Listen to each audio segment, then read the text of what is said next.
Bismillahirrahmanirrahim. Assalamualaikum warahmatullahi wabarakatuh. Alhamdulillahirabbil alamin. Puji syukur kehadirat Allah Subhanahu wa taala yang dimana telah melimpahkan rahmat hidayahnya sehingga kita dapat melaksanakan kewajiban sebagai hamba dan taat kepada Allah Subhanahu wa taala. Salawat serta salam kita curahkan kepada junjungan kita Nabi Agung Muhammad Sallallahu Alaihi Wasallam. Semoga kita termasuk orang yang mendapatkan syafaatnya di yaumul akhir nanti. Amin amin ya rabbal alamin. Di sini perkenalkan, nama saya Wahyu Saputra dan rekan saya Ahmad Husainul Jajuli dari Prodi Hukum Ekonomi Syariah kelas 2G. Di sini saya dan rekan saya akan menyampaikan podcast tentang konsep pendidikan dalam Islam.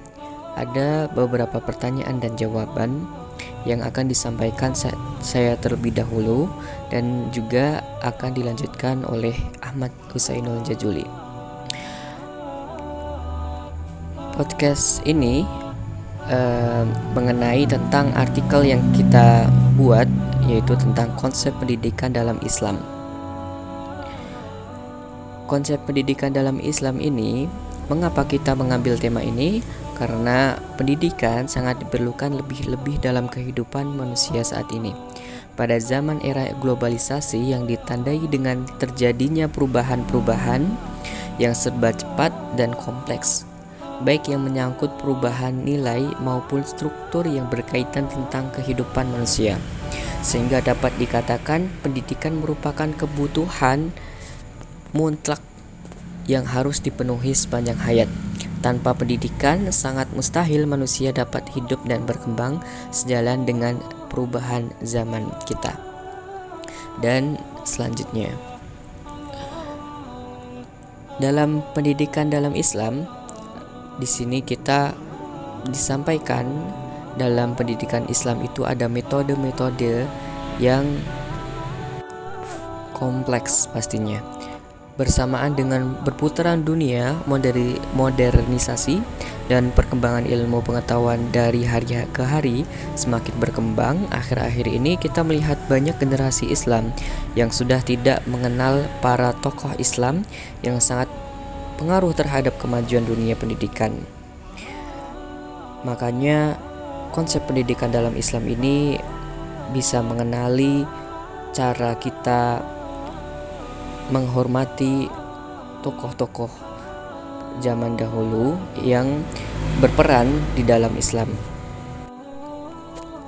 Dan yang kedua, tersambung dari tema kita, yaitu konsep pendidikan dalam Islam, pastinya ada juga metode-metode yang digunakan.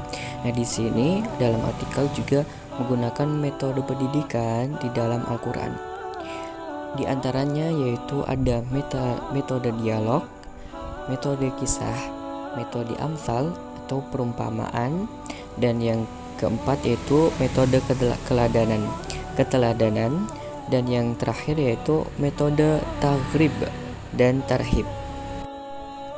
Dan yang ketiga, sebelumnya metode pendidikan di dalam Al-Qur'an ini secara tersurat tidak ditemukan ayat-ayat Al-Qur'an yang menjelaskan tentang metode pendidikan.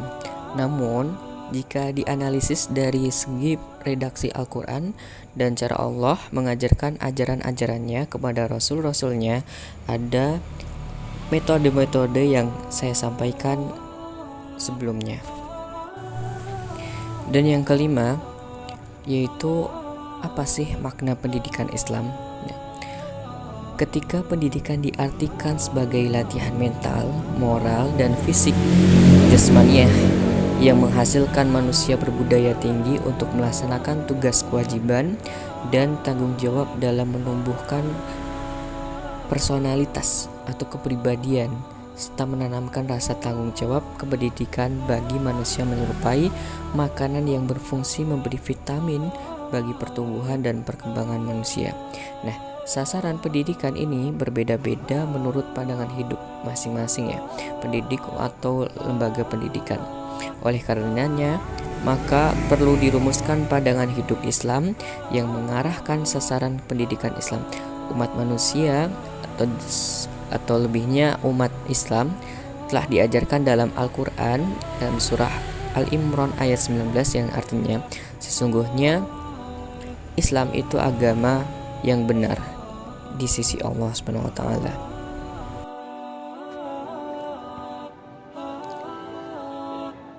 Saya akan meneruskan podcast tanya jawab dari mata kuliah ilmu kalam ini tentang materi yang saya kaji bersama Wahyu Saputra, yaitu tentang pendidikan Islam.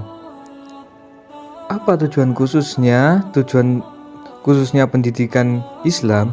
Tujuan khususnya adalah bisa membentuk siswa sesuai dengan tujuan pendidikan yang dijalani.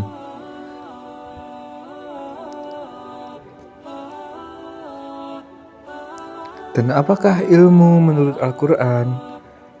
Ilmu menurut Al-Quran adalah suatu keistimewaan pada manusia yang menyebabkan manusia unggul terhadap makhluk-makhluk lain.